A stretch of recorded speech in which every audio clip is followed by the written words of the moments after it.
Hello guys. Ang ganda ng mga ganitong view kapag ka nagra-rides ka, 'di ba? Yung nandito ka sa may tabing dagat tapos ganyan yung view na makikita mo. Solid.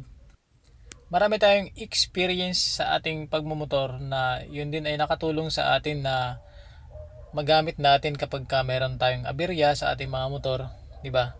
Yung sa mga biyahe natin araw-araw, may mga na-experience tayo, na-encounter tayo mga problema sa ating motorsiklo na yun din ang nakakapagbigay sa atin ng kaalaman na kapag ka magkaroon ng problema yung ating motor, alam na natin kung paano dapat gawin. Sa mga experience ko dito sa aking XRM 125, noon, nung bago pa lang akong gumagamit ng XRM, talagang iba yung pakaramdam, di ba? Lalo na ito yung pangarap kong motor dati pa. Nung hindi pa ako nakakabili ng XRM, naghihiram pa lang ako sa kaibigan ko. Parang nakaka-amaze talaga kapag ka tiningnan mo yung XRM. Lalo na kapag ka na-drive mo. Kasi super ang gaan niyang gamitin, di ba? Napakagaan niyang i-drive kapag ka dun sa mga lugar na matraffic or kahit na sa mga ganitong long rides. Ang sarap niyang gamitin, hindi siya nakakapagod. Yung unang tingin ko talaga dito sa XRM noon pa ay talagang alam kong maganda at masarap itong gamitin kapag ka bumibiyahe ka. Kaya nung nakabili ako ng XRM, doon ko na experience yung ganong klaseng iniisip ko pa lang dati nung wala pa akong XRM. Sa araw-araw na paggamit ko nito sa mga biyahe ko, papuntang trabaho at kahit na may mga pupuntahan akong lugar, ang sarap gamitin ng XRM 125.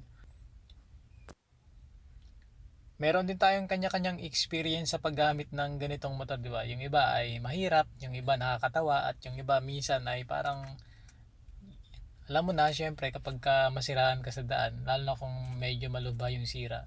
Pero kapag ka bago pa naman yung motor mo ay bibihira naman magkaroon ng ganong sira na malubha, di ba? Noong una tayong magkaroon ng XRM, hindi naman tayo nahirapang gamitin ang XRM.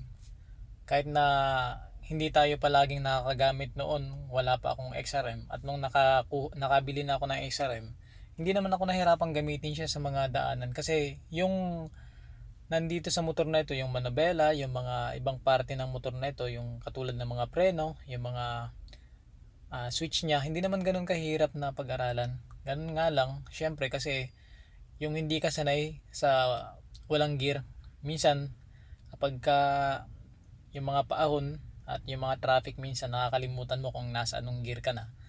Pero nararamdaman mo naman na medyo mahina yung hatak kapag ka nasa mataas ka na gear tapos nandun ka sa lugar na matraffic. Or kapag ka nandun ka sa paakyat tapos yung gear mo ay nasa third gear o kaya nasa fourth gear, di ba? Medyo nakakalito rin sa una, pero kapag ka matagal mo nang ginagamit or matagal ka nang naggagamit ng XRM na ganitong walang gear indicator, masarap na rin sa pakaramdam. Makakabisado mo na rin kahit na walang gear indicator. Marami din tayong maituturing na memorable rides dito sa ating pagra-rides ng ating XRM 125. At kahit kayo din guys, marami tayong iba't ibang memorable rides sa ating paggamit ng ating XRM 125. At di lang memorable rides ang ating na-experience dito, pati yung memorable na pagdi-DIY. Kasi kapag ka hindi mo kabisado yung isang bagay at i-DIY mo lang, kapag ka nagkamali ka, nako, nakakaba talaga. Katulad nitong sa atin guys, noong hindi naman kasi ako palaging nag-change oil nito kasi doon ko dinadala ito sa casa, lalo na nung bago pa. Pero nung medyo matagal na rin, gusto ko na rin ako na lang yung mag-change oil kasi parang ang dali-dali lang naman. Kaso nung time na change oil ko siya, ang problema kasi yung nabunot ko ay yung sa tensioner pala yon. Nagulat ako ng pagtanggal ko ng tornilyo kasi yung lumabas ay konting oil at may kasamang spring. Kaya yun, syempre kasi baguhan, kinabahan talaga. Pero ayos naman kasi hindi naman yun talaga pinakamahirap. At kapag ka ibinalik mo lang yun, babalik na ulit sa yung pagkakaroon niya ng smooth ulit na andar. Kasi sa unang pagsalpak mo ng tensioner, kapag ka natanggal mo, meron talagang lagitik. Pero kapag ka naibalik mo na at napaandar mo na ng mga ilang minuto na, nawawala na rin yung lagitik. Isa rin yun sa aking experience na may natutunan ako kasi sa susunod na pag-change oil ko, titingnan ko na talaga kung anong tornilyo yung bubuksan ko, di ba? Kasi yung forma ng sa tensioner na yung parang may harang sa unahan, tapos yung sa chine-change oil mo. Yun nga lang, syempre, kapag ka i-change oil mo yung motor mo, yung drain plug niya ay medyo malaki compare sa tensioner. Pero dahil nga noon ay baguhan lang ako sa pag-change oil, kaya yun, nagkamali. Pero malaking bagay na rin, at least sa susunod, alam ko na kung dapat kong gawin, di ba? Kapag una mo talagang ginagamit yung isang bagay, syempre medyo kabado ka, di ba? Lalo na kapag ka nag-drive ka sa mga matraffic or nagda-drive ka sa mga yung mga mahihirap na daanan kapag kabaguhan ka. Nandun yung pakaramdam na medyo nakakaba. Pero kapag ka paulit-ulit mo na nagagawa, di ba? Nawawala na rin yung ganung pakiramdam. At mas nagiging komportable ka ng gamitin. At hindi lang nagiging komportable ka, nagiging bihasa ka pa sa paggamit ng iyong motor. Kapag ka mapadaan ka sa mga ganong klaseng lugar, yung mga mahihirap na daanan, or mapadaan ka sa mga traffic, kaya mo na siyang i-handle kasi kabisado mo na eh. Pero kapag kabaguhan ka, natural talaga merong kaba or kabado ka pa talaga kapag ka ginagamit mo yung motor mo kapag bago pa lang or kapag kabaguhan ka, ganun. Dito sa ating XRM125 ay wala pa naman tayong ina-upgrade. Yung mga stock pa talaga yung nandito. Nagbabalak din tayo mag-upgrade ng ating XRM, like palitan natin ng side mirror or yung pagdating sa mga ilaw niya, palitan natin ng mga LED. Pero sa ngayon medyo busy pa at halos wala pang panahon sa mga ganyan, lalo na kulang pa yung ating budget. Pero baka sa susunod ay upgrade din natin ng ating XRM para syempre para sa magandang looks na rin, 'di ba? At hindi naman natin i-upgrade talaga ng yung grabing upgrade. Mas maganda pa rin yung talagang design ng XRM or yung kanyang stock na design, talaga mas maganda pa rin 'yan. Solid ang ganda dito guys, oh. Ayan, oh. Dito ka sa tabing dagat.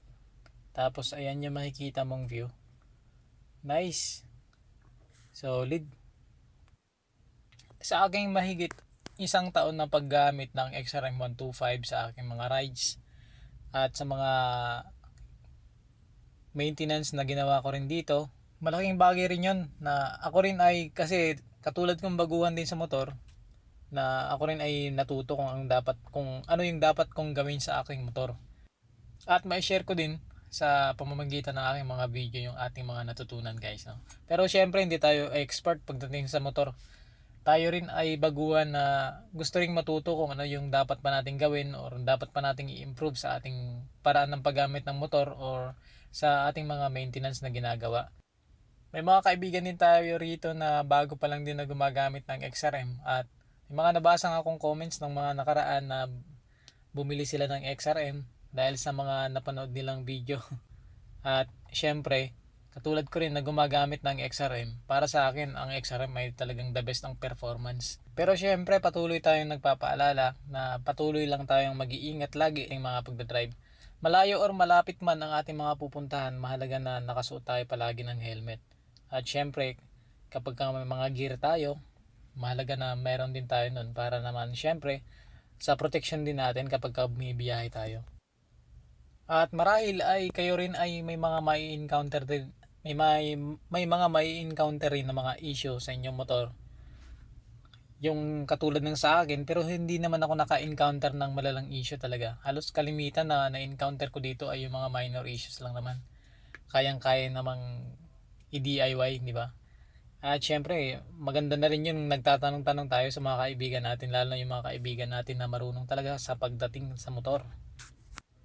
Marami sa atin ang may kanya-kanyang experience at may mga magagandang experience din sa paggamit nila ng kanilang XRM125. Ikaw, ano ba yung magandang experience mo sa yung XRM125 sa yung pagra-ride sa mga malayo at malapit mong biyahe?